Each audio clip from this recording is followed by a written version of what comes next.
कहीं गुम ना हो जाए कुकरी कॉन्टेस्ट एक शैक्षिक कार्यक्रम, एक प्रयास जिसके द्वारा हम चाह रहे थे कि घर के हर रसोई तक एक संदेश पहुँचे, जिसमें वो अपनी रसोई को पहचाने, रसोई में रखी सामग्री को पहचाने, अपनी शारीरिक प्रकृति को पहचाने, अपने परिवार की शारीरिक प्रकृति को पहचाने। सब चीज़ों का मूल रूप यही निकल के आता है कि भारतीय संस्कृति एक बहुत ही सादगी, साधारणपूर्ण भोजन की संस्कृति है, जिसमें no fuss about food, but what I see today is utmost fuss about food. ये खाली एक कोई कुकिंग इवेंट नहीं है, इसमें जो भारतीय संस्कृति से जुड़ी हमारी रेसिपीज़ हैं जो लुप्त होती जा रही हैं, जो हेल्दी रेसिपीज़ हैं, तिल से कनेक्टेड हैं, जो आपके इंग्रेडिएंट्स जो कि भारतीय इंग्रेडिएंट्स हैं उसके ज़रिए जो रेसिपीज़ बनती हैं। बड़ा थॉटफुल है और बहुत सोच जिसकी बहुत ज़रूरत है इस टाइम पे कि हमारे जो चीज़ें हम भूल गए हैं, जो कुलिनरी जो है, एक खाना बनाना जो है एक बहुत बड़ी कला है और ट्रेडिशन है। ये कोई ऐसी कोई नया फैशन नहीं है कोई। तो इन चीज़ों को, जो पुरानी चीज़ें हैं वो न्यूट्रिशनली भी बहुत अच्छी हैं, जो कि अब वो मार्केट से भी गायब हो गई हैं, घरों से भी गायब हो गई हैं। कोई भी इन्फ्लुएंस रहा हो वो तो कोई ज़रूरत नहीं है उस बात के, बट इन सब चीज़ों को रिवाइव करना जो है वो बहुत ज़रूरी है, सेहत के लिए भी और वैसे वैरायटी के लिए भी। और इससे सिर्फ रिवाइव करने से ये नहीं है सिर्फ कि खाने पीने में फ़र्क पड़ेगा, इसका बैक फार्मर तक फ़र्क पड़ेगा। एक टाइम आएगा कि इसका जब लोकल चीज़ें, सीजनल चीज़ें, ये सब चीज़ें को, ट्रेडिशनल फूड हमारा हमेशा लोकल खाने से रहा है और सीज़न के हिसाब से रहा है, तो वो सब चीज़ें लोगों को समझ आएंगी, रिवाइव होंगी, तो उससे हमारे फार्मर्स को भी फ़र्क पड़ेगा। जो छोटे फार्मर्स हैं, क्योंकि वो ज़्यादा लोकल चीज़ें ही उगाते हैं, लोकल ही करते हैं, उनकी डिमांड बढ़नी चाहिए। तो अब इन चीज़ों का बहुत इफेक्ट होगा, आस्ता आस्ता इफेक्ट होता है लेकिन होगा ज़रूर। और ये बहुत अच्छी मूवमेंट है, ऐसे और भी होनी चाहिए चीज़ें ऐसी, जितनी चीज़ें अपनी ट्रेडिशन को रिवाइव कर सकें, वो सब चीज़ों के अंदर हमें उसका मौका देना चाहिए लोगों को, और उसको लोगों को भी खुल के बाहर निकल के अपनी ट्रेडिशन की चीज़ों को, अपने खाने को बताने की कोशिश करनी चाहिए। सबसे पहले तो मैं कर्नल अतुल सक्सेना जी को तहे दिल से बहुत बहुत मुबारकबाद देता हूं कि इस प्रोग्राम को लगातार वो करते चले जा रहे हैं। ये एक बड़ी पुरानी कहावत है कि अगर आप मिलजुल के खाना खाते हैं तो मोहब्बत, प्यार, खलूस जो है वो बहुत ज्यादा पैदा होता है। और हमारा जो ध्येय है, मकसद है, love, peace and unity through art and culture, उसका ये एक बहुत बड़ा हिस्सा बन चुका है। जहां पर जब आप एक साथ खाना पकाते हैं, एक साथ खाना खाते हैं, तो जो देश भर से इस वक्त यहाँ पर जितनी भी यहाँ औरतें मौजूद हैं, उनमें एक नया भाव पैदा हो रहा है, मोहब्बत पैदा हो रही है, एकता का संदेश जा रहा है पूरे देश के सामने। Hi, this is Suchitra Pillai and I'm here to wish everybody who is associated with Kahin Gum Na Ho Jaye Season 7 all the very, very best. This is such a fantastic initiative, in memory of my dear friend Babita. Atul, it's wonderful that you've actually taken this initiative to keep her memory going. All these wonderful recipes, keeping the tradition alive from all across India, 13 states, is definitely quite a feat. And this time in Mumbai as well at IHM in October, so it's very, very exciting, and I'm really, really sending lots of love and all good wishes to everybody associated with this. अगर हम भारत की बात करें तो भारत में इतने सारे states हैं जहाँ पर उनके अगर व्यंजन की बात करें यानी कि ऑथेंटिक डिशेस, तो मैं नाम लेते लेते थक जाऊंगी। अब आप यही सोच रहे होंगे कि मैं खाने का क्यों बोल रहे वाली हूँ। तो आज हम मौजूद हैं इंडियन कलिनरी इंस्टीट्यूट में, जहाँ पर कहीं गुम ना हो जाएगा सीजन 7 के ग्रैंड फिनाले होने वाला है। ये जो इनिशिएट था वो लेट्स गिव बैक के जो एनजीओ था, जो कि लेट मिस बबीता सक्सेना ने शुरू किया था, उनके थ्रू किया जाता है। और अब उनके जो हस्बैंड हैं मिस्टर अतुल सक्सेना, वो इसको कंटिन्यू कर रहे हैं। इस बार के ग्रैंड फिनाले में टोटल 50 कंटेस्टेंट हैं, जैसे कि आप देख सकते हैं। तो चलिए अंदर उनसे बात करते हैं और जानते हैं कि आज वो कौन सी डिश प्रिपेयर करेंगे। Hello ma'am. हेलो मैम का नाम?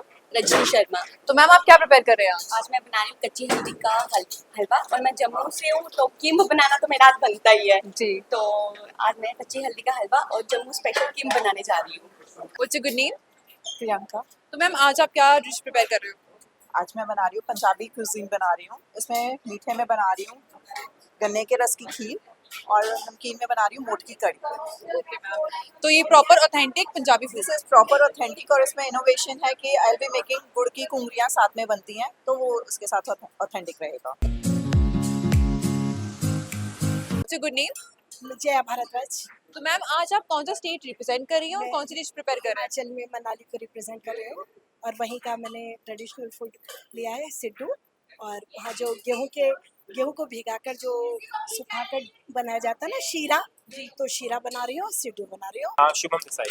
ओके सर, तो आज आप क्या प्रिपेयर कर रहे हैं? मैं बना रहा हूँ मोरिंगा फ्लावर्स की टिक्की जो काफ़ी हेल्दी होती है और ये भी सीजनल भी है, और उसी के साथ मैं बना रहा हूँ एलोवेरा की खीर जो मेडिकल हेल्थ के साथ टेस्टी भी रहेगी और हेल्दी भी रहेगी। तो मेरा दो ही एक्सपेक्ट जो आज जो मेरा कुकिंग क्राइटेरिया है वो हेल्दी प्लस टेस्टी का है, तो मैं उसी को लेके बना रहा हूँ। अमृतसर पंजाब की रेसिपी लेकर आई हूँ और पंजाब की लॉस्ट रेसिपी आज मैं तैयार कर रही हूँ। ओके मैम, तो ये प्रॉपर ऑथेंटिक है? ऑथेंटिक ट्रेडिशनल रेसिपी है, जब मेरे नानी दादी जी की रेसिपी है। मेरे दादाजी लाहौर सियालकोट बंसीलाल हलवाई के नाम से जाने जाते थे, तो उन्हीं की रेसिपी आज मैं लेकर आई। मैम आप बताएंगे अपनी डिश के बारे में? मैम मैं एक सात्विक थाली बना रही हूँ, जैनिज्म फूड को प्रेजेंट कर रही हूँ, जिसमें हमारे यहाँ पे दही प्रोहिबिटेड होता है, हमारे यहाँ पे बहुत सारी चीज़ें रिस्ट्रिक्टेड होती हैं, ग्रीन होता है, तो मैं एक सात्विक थाली लेकर आ रही हूँ, अपने जैनिज्म को प्रमोट कर रही हूँ। Oh, it's a good name. It's Nuntel Kundrakam. Okay, so what are you preparing? I'm preparing Manipur cuisine today. Okay, Manipuri cuisine. Yeah. So you're presenting Manipur. Yeah. So can you tell us more about this dish? I'm cooking chahao kheer. It's basically like rice kheer. So I'm trying to make something good here. So it's the authentic food. It is. Yeah. My name is Anshmit Singh and I'm from Punjab. अच्छा, तो sir आप क्या prepare कर रहे हैं? आज मैं एक हमारे रिलीजन का एक बिल्कुल नेटिव प्रसाद प्रिपेयर कर रहा हूँ, जो आप कह सकते हो ज़्यादा लोगों को पता नहीं होता। जी। और बाबा बुद्धा जी का जो गुरुद्वारा होता है वहाँ पर एक नेटिव प्रसाद मिलता है जो होता है मिस्सी रोटी। और डिज़र्ट में मेरा है और एक हमारी देसी होम रेमेडी होती है जो प्रेगनेंसीज में लेडीज़ को दी जाती है और पोस्टपार्टम लैक्टेशन में दी जाती है, उसको मैंने एनहांस करके गुड़ की पात बोलते हैं उसको, वो गुड़ और ड्राई फ्रूट्स के साथ बनती है और उसको मैं साथ सुपर फूड एक दलिया दे रहा हूँ। क्रॉप्स, तो उसको पहले दिन को उसका एक भोग लगता है, अपने एंशियंट को लगता है और अपने कुल देवता को लगता है, तो वही मैं आज पका रही हूँ। मेरा नाम शेफ लव माथुर है, मैं Udaipur HRS group of hotel का कॉर्पोरेट शेफ हूँ और आज इस मुहिम में शामिल होने का मौका मिला है, कहीं गुम ना हो जाए। पिछले 4-5 सालों से मैं जुड़ा हुआ हूँ इस मुहिम से और उदयपुर जो फाइनलिस्ट हैं वो भी हम लोगों ने यहाँ से दिल्ली के लिए भेजे थे और ये एक मुहिम बहुत ही अच्छी चला रखी है जो बबीता जी के नाम से कर्नल साहब ने चला रखी है, कहीं गुम ना हो जाए। ये वहाँ पे ये लोग वो प्लेटफॉर्म पे इनको मिला है जो लॉस्ट रेसिपीज़ हैं और आज जिसकी बहुत ज़्यादा ज़रूरत है। तो सोसाइटी पे इसका इम्पैक्ट क्या हो सकता है? सोसाइटी इसको वापस अडॉप्ट कर रही है। जैसे मान लो बच्चे हैं, बच्चे आजकल पिज़्ज़ा, बर्गर, पास्ता इसमें जा रहे हैं, क्यों ना हम लोग ये मिलेट्स यूज़ करके, ये हमारी जिम्मेदारी है एज ए शेफ़, हमारी जिम्मेदारी कि हम लोग वो सारे श्री अन्न यूज़ करके उसी तरह के फूड बच्चों को दें और उनकी आदत में डालें, रोज़मर्रा के खाने में ये चीज़ डालें ताकि अभी से उनका लाइफस्टाइल हेल्दी हो सके। हम लोग तो इसको अडॉप्ट कर ही चुके हैं। आज जो हम लोग ने इसको रिटेन कर रहे हैं, इसका बेसिक थीम तो यही था कि let's go back to the roots. Going back to the roots का मतलब ये है कि हम अभी इंडस्ट्री में, मुझे जैसे 48 साल हो गए, we all following modern food, matar paneer, आलू मटर एक्सेट्रा एक्सेट्रा, बट ये है कि जो हमारी ट्रेडिशनल रेसिपीज थी जो हमारी ग्रैंड मदर्स यूज़ करती थी, there are lot of things which are forgotten about it, हमने उसको सोचा ही नहीं उनके बारे में। तो ये एक प्रयास है कि जहाँ पे people like you know the participants जो कम हियर या जो हर साल आते हैं, they try to dig out the information from various sources, plus उनके जो घरों में उनके जो सीनियर्स हैं जो उनसे उन्होंने अगर कुछ सीखा है या वो जो बनाते थे, we are trying to venture out into those sort of information and like you know sort of things. मुझे लगता है कि ये एक बहुत बड़ा एक चांस है जो हमारी जो आने वाली जनरेशन है उनको अपनी रूट्स के साथ टच रखने के लिए ना, ये बहुत बड़ी अपॉर्चुनिटी है। हमारी सोसाइटी पे इम्पैक्ट ये है कि आजकल की जनरेशन को ये चीज़ें पता होनी चाहिए। हाँ, they should know our culture, our food, हमारा इतनी बड़ी हमारी फूड में हमारे इतनी रीजनल फूड्स हैं, इतनी स्टेट्स के फूड हैं, तो पीपल शुड अवेयर, लोगों को पता होना चाहिए हमारे पास क्या चीज़ें थी पहले। सो बैक टू वैदिक रूट्स में ये चीज़ें आती हैं, तो उसके लिए लोगों को ये जानेंगे तो हेल्दी एनवायरनमेंट रहेगा, हेल्दी खाएंगे तो उनको मतलब बॉडी उनकी हेल्थ अच्छी रहेगी। तो मैंने भी बैक टू वैदिक रूट्स पे मेरी बुक पब्लिश हुई है, इट्स ऑन अमेज़न।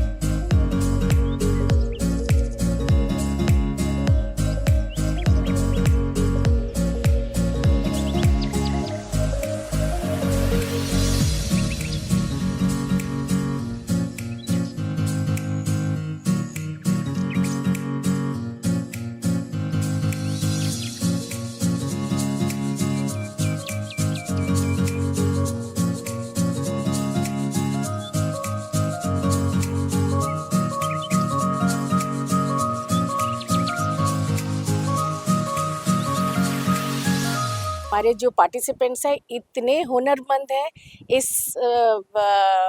सब जगह से जो आए हैं, जजेस के लिए बहुत दिक्कत हो रही है कि वो किसको विनर बनाए और किसको ना। और साथ में ये भी बता दूं कि ये जो कंपटीशन है ये आज से नहीं शुरू हुआ, ये 2016 से शुरू हुआ है और लकीली मैं 2018 की नेशनल विनर रही हूँ। तो उसके चलते मेरी जर्नी जो शुरू हुई एज ए कंटेस्टेंट शुरू हुई थी और आज मैं इसी ग्रुप की चीफ कोऑर्डिनेटर बन गई हूँ। जो आज हम कहते हैं कि जो हमारा खाना होता है वो हमारी औषधि होता है, लेकिन हम उसे भूलते जा रहे थे। लेकिन जैसे जैसे हम इस कॉन्सेप्ट के साथ जुड़ते जा रहे हैं, हमारी जो कुकिंग स्किल्स है वो और बेहतर होती जा रही है और हम अपनी जो दिन भर के जो कार्यकाज करते थे उनमें इन ऑथेंटिक चीज़ों का इस्तेमाल ज़्यादा करने लगते हैं। तो मुझे लगता है कि जो मुहिम है वो एक सकारात्मक रूप ले रही है। जो हमारा इंडिया का खाना है, it is simple yet incredible. ISKCON का जब फर्स्ट 10 कंटेस्टेंट्स वहाँ पे पार्टिसिपेट कर लेते और मैं वहाँ था, इस तरीके से no onion no garlic first contest हम वहाँ पे कर रहे थे, तो एक वो कारवा शुरू हुआ और आज हम एक सूत्रधार हैं। वो सारी चीज़ों की जो जड़ है वो हमारी महारानी जो पीछे हम सबको बैठे देख के आशीर्वाद दे रही है कि भाई आप लोग आगे बढ़ो।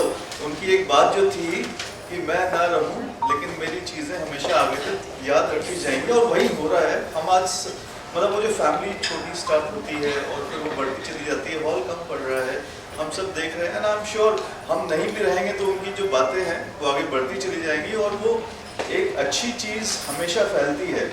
So it's a good infection.